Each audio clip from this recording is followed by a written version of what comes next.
G'day guys, welcome to the Big Game Report. I'm Tommy. Joining me on the hosting table is former Cairns Taipans cheerleader, Jack Hartland. How you doing, Jack?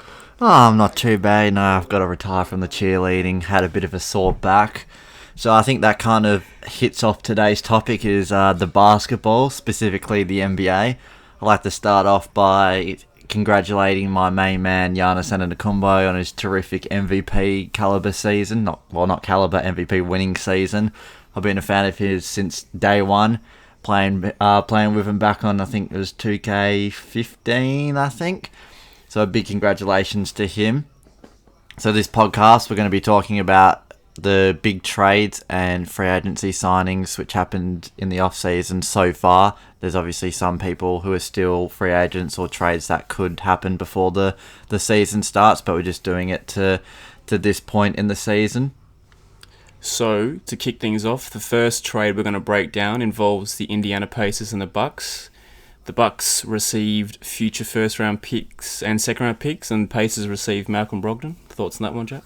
Well, being a Milwaukee fan, it's hard losing one of your players, especially when they're at the caliber of Brogdon. He had a terrific season last year. Was a 50, 40, 90 shooter, which is elite in the league.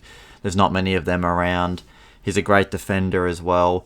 But I think Milwaukee will be not too upset about losing him because he was going to require a fairly hefty contract, and I think it was all of our starters except Giannis were out of contract, so we had a lot of money that needed to be dished out to players like Middleton and Lopez, and Bledsoe only got a contract extension just before the end of the season. So having all those players sign new contracts and bigger contracts than they're on kind of limited us, and Giannis is going to be a free agent in 2 seasons' time, I think, and he'll be needing the max contract to stay in Milwaukee. So it's not too bad on that front, but he is pretty injury prone. Yeah. How many games he played last season? About 50 or no? I think it was 40 games, and he only came back. I think he played on the bench for the Boston series and started a few games in the Toronto series. But I'm not too upset with it. We get a couple of future picks, one being a first round as well, so there's nothing you can really complain about that. And yeah, Pacers do receive a quality guard as Brogdon, and with Collison retiring, he probably does grab a starting spot there as well. Pretty nice backcourt with Oladipo when he returns. So yeah, he's a good defender as well, which suits the play style Oladipo has. He's a good two-way defender, and he showed that when he was playing on Kawhi as well. He didn't have too much trouble playing on the bigger opponents. So the second trade we're going to be looking at is one that happened on draft night, and that is between Atlanta Hawks and the New Orleans Pelicans. So Atlanta Hawks received Solomon Hill, the 4th overall pick, the 57th overall pick, and New Orleans received the 8th pick, 17th pick, and 35th pick. So in that trade, what do you think, or who do you think is the winner so far, having a look at who got picked with those trades? So far, I'd say New Orleans has won it at the moment, because with the 8th pick, they picked up Jackson Hayes, who had an incredible NBA Summer League. And Nickeil Alexander-Walker with the 17th pick, he was an offensive weapon for the New Orleans Pelicans in the Summer League, so they picked up 2 quality players there. DeAndre Hunter, I don't think he played in the Summer League, so can't really see much there, but they must have really seen something in him to trade up for him, so... Yeah, I think they must have been looking at him specifically for that small forward position, which is probably the one they lack the most depth in. They've got a good point guard in Trae Young. They've got Herter at shooting guard, Collins, and Cam Reddish comes in. Cam Reddish as well. So they do have I think small forward was probably the position they lack depth in, and all the scouting reports from college showed that DeAndre Hunter was a good 3-and-D player, which is at a small forward. That's probably the ideal build in this league at the moment. And Jackson Hayes and Alexander Walker, they did show that they had a lot of promise and might even be able to feature in the team as a bench, probably not starters, because New Orleans have a bit of depth with the trade that we'll talk about later on. But they do provide, I think, probably a spark off the bench. Yeah, Nickeil would definitely help support players like Lonzo, Drew Holiday, and Josh Hart, and Jackson Hayes can probably cover for people like Jahlil Okafor and Derek Favors. So two great acquisitions there for the New Orleans Pelicans. But I think both have done well with the trades. Yeah, they probably got what they needed to, both teams. Yeah, in so that time will acquisition. tell how that pans out. But off the bat, yeah, they've both done very well. And Jackson Hayes, he's very athletic. Some of the dunks he was performing in the summer league were quite outstanding. With an off wrist, I think. So Yeah. So the next trade is... between the Utah Jazz and the Memphis Grizzlies. The Utah Jazz acquire Memphis great and veteran Mike Conley, and in return Memphis get Grayson Allen, Jay Crowder, Kyle Korver, and the 23rd overall pick. And a protected future first round pick as well in that trade Gosh. as well. So getting into that trade, Mike Conley, legend of Memphis, probably one of the most underrated point guards of the last 5 or 10 years. I know he hasn't won an All-Star because the West has got so many elite point guards. But I think the backcourt combination of Conley and Donovan Mitchell, will blend well together, and they've probably got play styles that suit each other. Mm-hmm.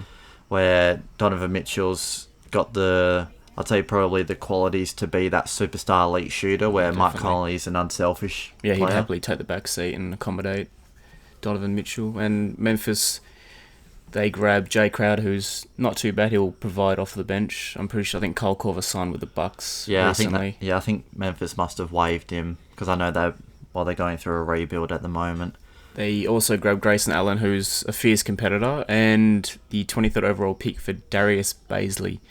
I don't know too much about him coming out of college. I mean, I didn't really watch too much. Being in Australia, it's hard to get it on any like program. The occasional Duke game was on Foxtel, but I didn't know too much about Baisley. But then the future first round pick as well plays into Memphis's hands in rebuilding, and they have that as a trade asset if the wheels do suddenly fall off Utah. Mm-hmm.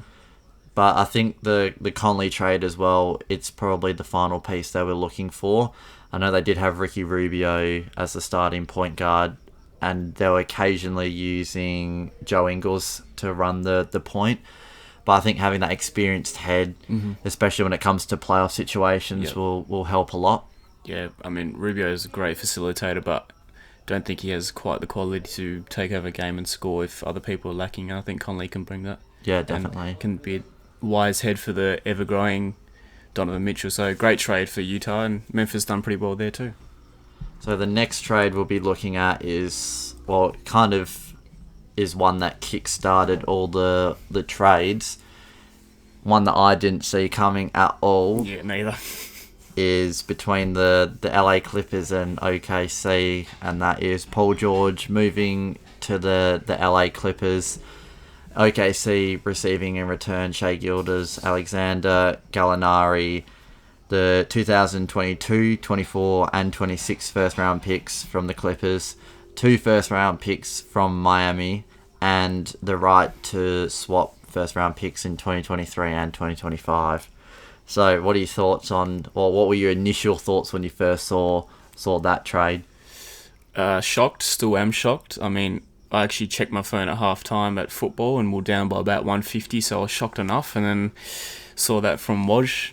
Big bomb, big trade bomb. I did not see that coming at all, but Clippers have acquired an absolute high caliber player in Paul George. He was top 3 in the MVP voting and top 3 in the Defensive Player of the Year, so what a pickup for them. Yeah, well, obviously with a free agent signing, which we'll talk about a bit later, they probably are the top duo in the NBA, both elite defenders, both can score the ball at will.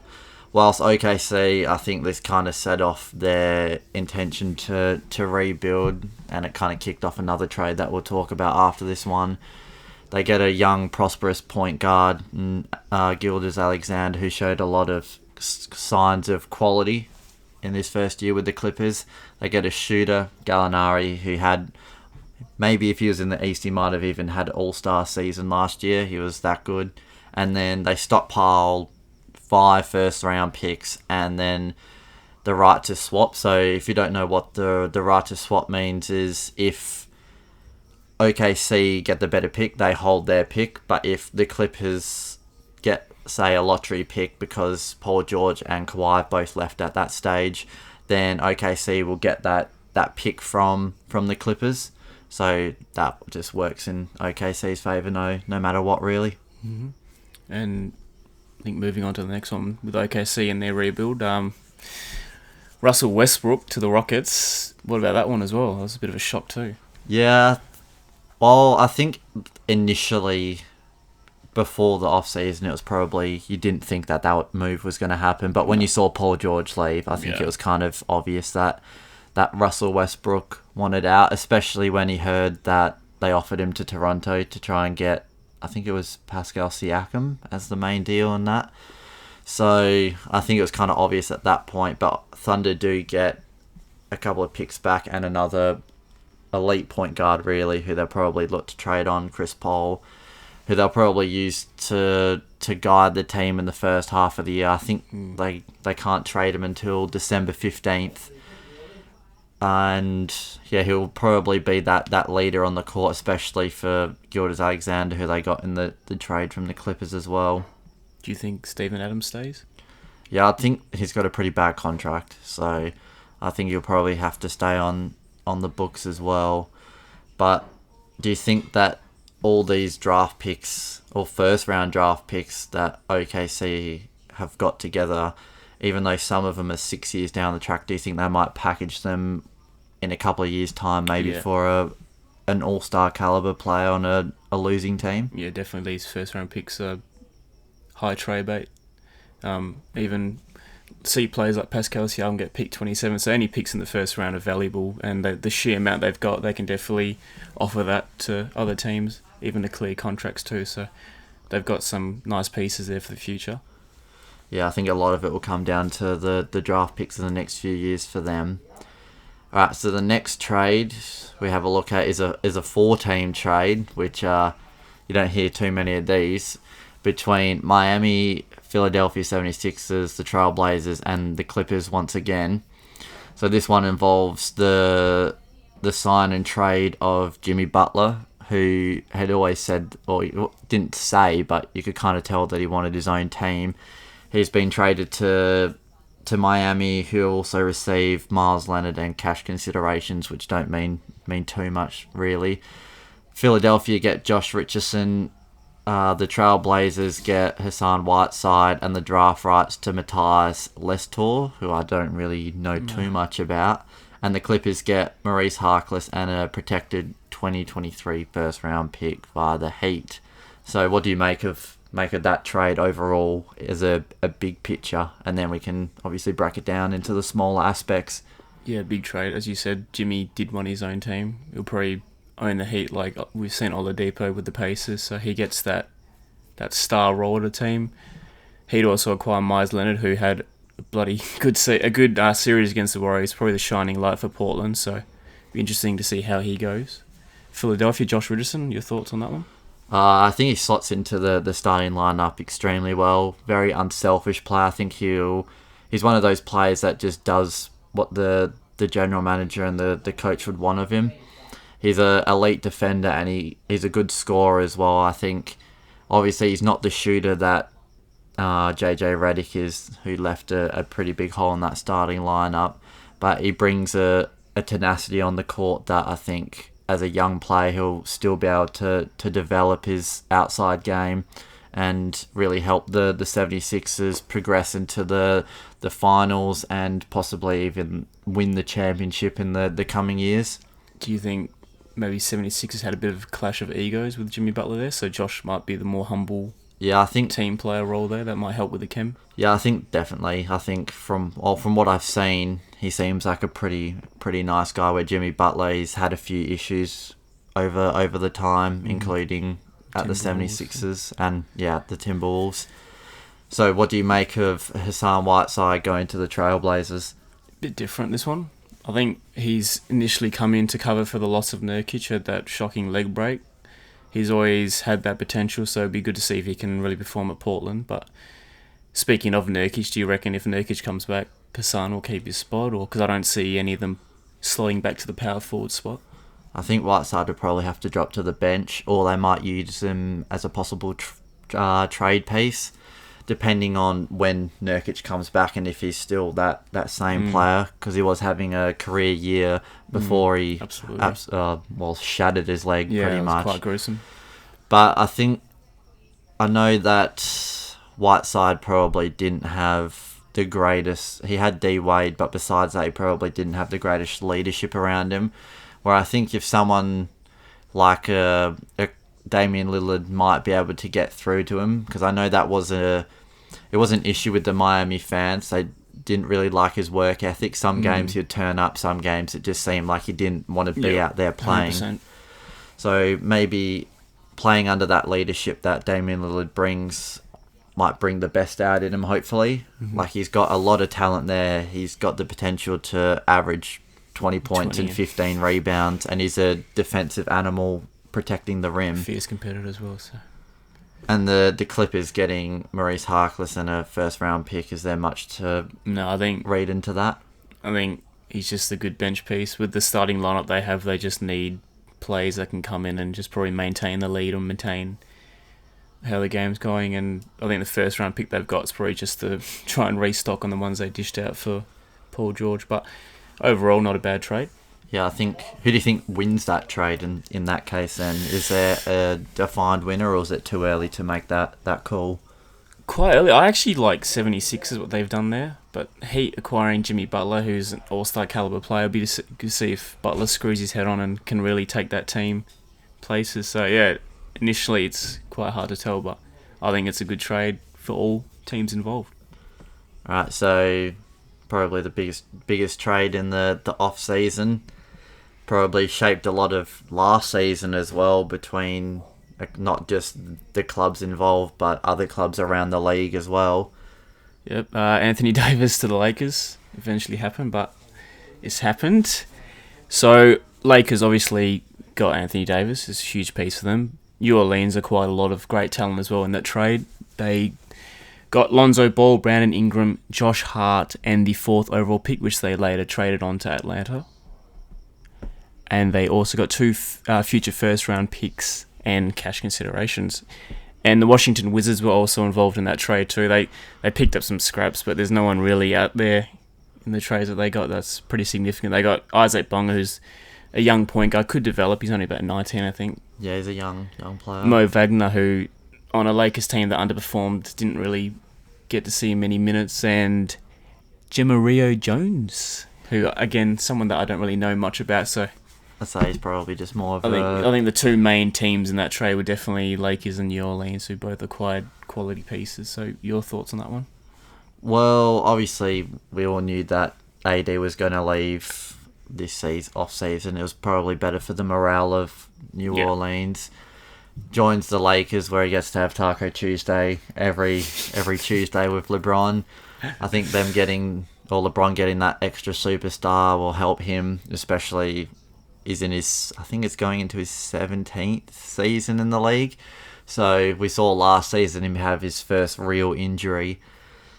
Davis is there. I mean, he's not going to play every game. I don't think he's played over 70 games a season, Davis, but he will be there if they need to rest LeBron on certain nights. AD can step in and take that first number one role, and vice versa. He adds another experienced head, which LeBron was probably looking for, that the young players that got traded to New Orleans probably they didn't have at that point.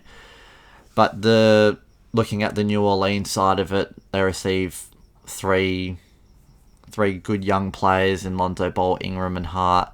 Hart and Lonzo Ball are very good defensively. I think if Lonzo can learn to shoot, he'll turn into the player he was expected to be out of college. And Brandon Ingram, even though there was all this trade talk, he did have a good end to the season before. Did he have... What was the injury? He had some blood injury, I think. Blood clot injury. It was the same as Chris Bosh had, which ruled him out at the end of the season, which isn't too good. But the 4th overall pick, we've already talked about that. They traded that to Atlanta and got another 2 or 3 young players in the top 40 in the draft. So really, from that one trade of Anthony Davis, they'll end up with 6 players on the list this season, and then 2 future first-round picks as well. So 8 players for the price of 1. With the superstar wanting out, it's It's a probably win-win, really. a win I for. think at the end of the season, Davis is getting pretty toxic because it's probably pretty hard to play with a guy that doesn't want to be there. And he was forced to play minutes because I think what the NBA said you can't sit him out. So Yeah, he needed to play, I think, at least 20 odd, isn't it? 20 minutes a game. And sadly, once he played the 20, he was out. So it was just like he was just...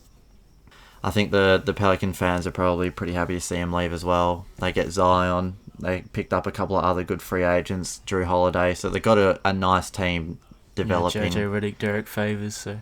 They've got a good team developing over... Good mix of experience and youth. So exciting time for New Orleans. Yeah, definitely. A new start for them after the AD era, which didn't really bring the promises that it should have. Just quickly on Lakers, do you think... Oh, they didn't go too hard for Davis. Do you think they've probably added too much for one player and not enough depth on the bench? I mean, I think they've signed Avery Bradley, DeMarcus Cousins on a minimum. Rajon Rondo's coming back, but... I think they might struggle maybe in a year or two. I think initially their signings aren't too bad because they add playoff experience, which is where it matters. But they did give up a lot of young pieces. So do you think they're just going for the title now? Yeah, well, with LeBron, they have to be in a win now mode. You can't offer LeBron 2 or 3 years to develop these young players because he might not be around then, or his body might have completely worn down. But I think them being in that win now mode, they probably signed good enough pieces in the off season to work around LeBron and AD. They brought in shooters like Bradley, Danny Green. They brought back Kentavious Caldwell-Pope. A lot of good pieces like that to develop. But then New Orleans obviously get a fresh start with a lot of young players in the group. Get to build up together, and who knows, it might be a dynasty move with all these shaping up like that. Just young talent. Be interesting to see how LeBron goes with Anthony Davis, because last couple of seasons he's played with Mozgov, McGee, Zubac, and Love. So be good to see how he pairs up with an absolute all-star quality Anthony Davis. So these last couple of trades that we're going to talk about, sign and trade deals. So they're like free agent movements, but they've been assigned to a sign and trade role, so teams receive pieces back for them. First one is between the Celtics and the Charlotte Hornets, and that is the acquiring of Kemba Walker to the Celtics. So the Celtics get Kemba Walker and the 2020 second round pick. The Hornets, they get Terry Rozier and a protected 2020 second round pick. So what do you make of those movements? I think Boston's definitely won that trade because Kemba Walker's an all-star last season. Had a great scoring year. Terry Rozier gets that chance of leading his team, gets that starting role he's craved, but the contract's pretty manky at the moment. Gets that bag. But I think what Kemba didn't want Charlotte to miss out, so I think this is why the sign and trade deal happens, to at least get a piece back in return. But I think Kemba gets that chance now to hopefully get consistent years of postseason basketball, because I think Charlotte's probably got one of the most horrible lists at the moment, and he was really loyal and just stayed and played, but he gets his chance now, so interesting to see how Kemba goes. I think he probably suits the Celtic style more, being that humble character compared to Kyrie Irving, who we'll talk about later on as well. He probably brings a bit more leadership as well to the young pieces around him, like Jason Tatum, Jaylen Brown, and just brings another experienced head with them losing Al Horford to the 76ers. He's just that other piece that probably they need to make another push towards the play, or not the playoffs, but the finals. Yeah, that's a good point, because Kemba has played the last couple of seasons as that experienced head at Charlotte with all the new kids coming in like Miles Bridges and stuff, so I think he'll be better for the team for Celtics. So the last sign and trade we have is Kevin Durant to the Brooklyn Nets, and in return the Warriors acquired D'Angelo Russell, Shabazz Napier, and Trevon Graham. So as a Warriors fan, what do you make of this, or the acquisitions you received back from Durant? Because obviously you weren't going to sign him, but what do you make of the pieces you've received? I mean, I'm a huge D'Angelo Russell fan. I think he's had an incredible year, and just as a mutual fan of basketball, it was great to see him blossom and really lead Brooklyn like he did. I actually didn't expect this trade to happen, but it's very nice to see Russell come to Warriors, but I'm still scratching my head at how he's going to work with the Warriors. But I think while Clay's out with his ACL, he will start with Curry, and I think he will go back to his original shooting guard position. But be interesting to see when Clay comes back. Maybe Clay plays small forward. Well, I think 6'7" premium defender. So with just today, as we're recording this podcast, Draymond Green secured $25 million a year for 4 years. Do you think with Draymond getting all that money, that maybe D'Angelo, because I think he did receive a bag as well. I think 4 years, 141 million. Yeah, do you think he might be kind of a rental? Yeah. See how it goes. Yeah. If he doesn't play too well, Warriors might move him on to receive more bench pieces, which is something you've lacked in, especially losing Livingston and Iguodala. Yeah, definitely a rental. I think just to cover up that loss of Clay, he still brings that all-star caliber player to the team. But yeah, as you're saying about the bench, it has been Achilles' heel recently, and it probably will be even more now because at least Livingston and Iguodala had that experience and that chemistry playing for the Warriors the last couple of seasons. I mean, I think we've got Alex Burks and some other odd signings, so I wonder how that bench piece is going to gel, but I wonder if Warriors can still compete with the players like Curry, Clay, Draymond signing on. I think Looney's still at the Warriors. So.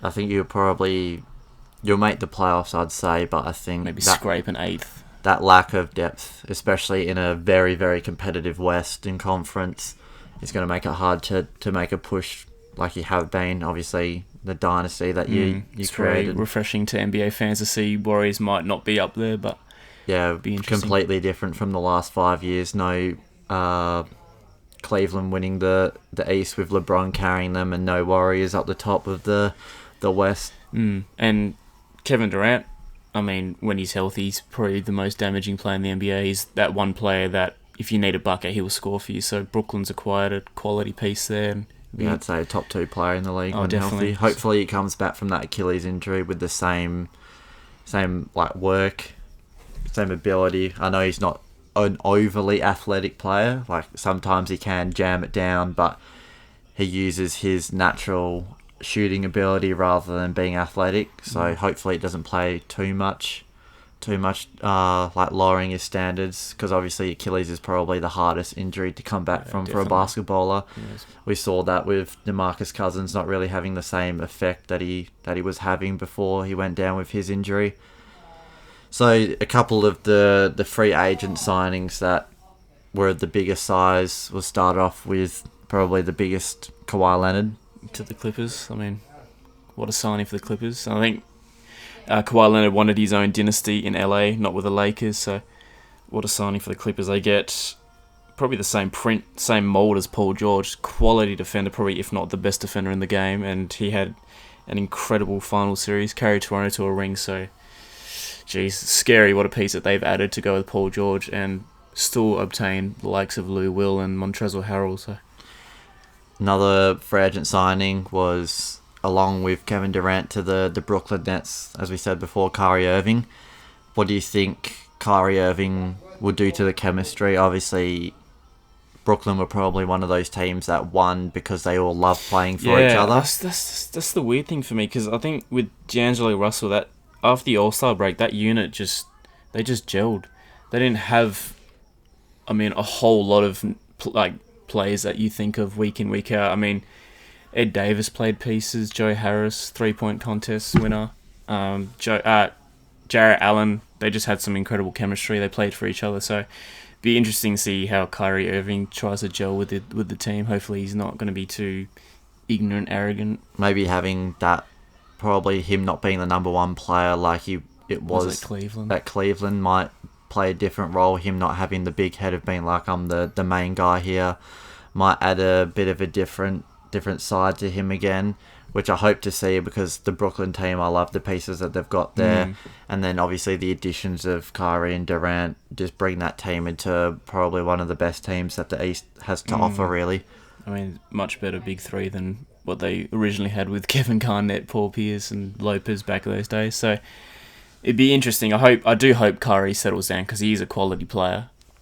Another big free agent I mentioned before, Al Horford, probably one of the best playoff players that the East has to offer, moving from Boston to the 76ers, where he would traditionally shut down Joel Embiid in the playoffs. Now he's on the same team. Do you think he takes a back seat now, even though he got, I think it was $30 million a year nearly as a contract? He'll obviously have to probably come off the bench, but he adds that depth to... He's that humble, all-for-the-team player. And he's going to add, again, experience, especially to someone like Joel Embiid. I reckon he can keep Embiid, who we've seen can be a bit erratic, probably keep him calm, keep him grounded, because Joel Embiid's a quality player, but he can be a bit out there. So I think Horford, not only for his ability playing-wise, but as a mentor and a piece like that for experience, I think they've done really well with Horford there. There are a couple other trades and off-season picks and switches and everything. So TJ Warren joined the Pacers, and that made a move for Bogdanovic to move to Utah, was it? Yep. So that's another good pickup for Utah. Adds a bit more depth, whilst the Pacers get an improved three-point shooter, but a deadly mid-range shooter in TJ Warren. He gets to move away from that toxic situation in Phoenix. So do you make much of those moves, or do you think they'll just complement the teams that they're on? I think complement. I think Utah was always going to be up there this upcoming season, but he just adds more range, and I think he was quite a good defender too, Bogdanovic. And when he's hot, he's one of the most fluid shooters. So good acquisition for them there with Conley, and with already people like Donovan Mitchell, Gobert, Joe Ingles. So good acquisition there, and Pacers get a great player in Warren too. And there were a couple of other stars re-signing for their teams, like Klay Thompson taking the max at the Warriors and Chris Middleton taking the max at the Milwaukee Bucks to stay around there. So that pretty much wraps up this episode, dissecting all the trades and the off-season so far. We're going to be doing a 3-part series where we look at teams in their divisions, 10 teams per an episode, kind of dissect their strengths, weaknesses, starting 5 that we predict, and we'll also have a couple of special guests that have probably a bit more knowledge about specific teams in the division than we do. So make sure you check out all our social media. We've got Facebook, Instagram, Twitter.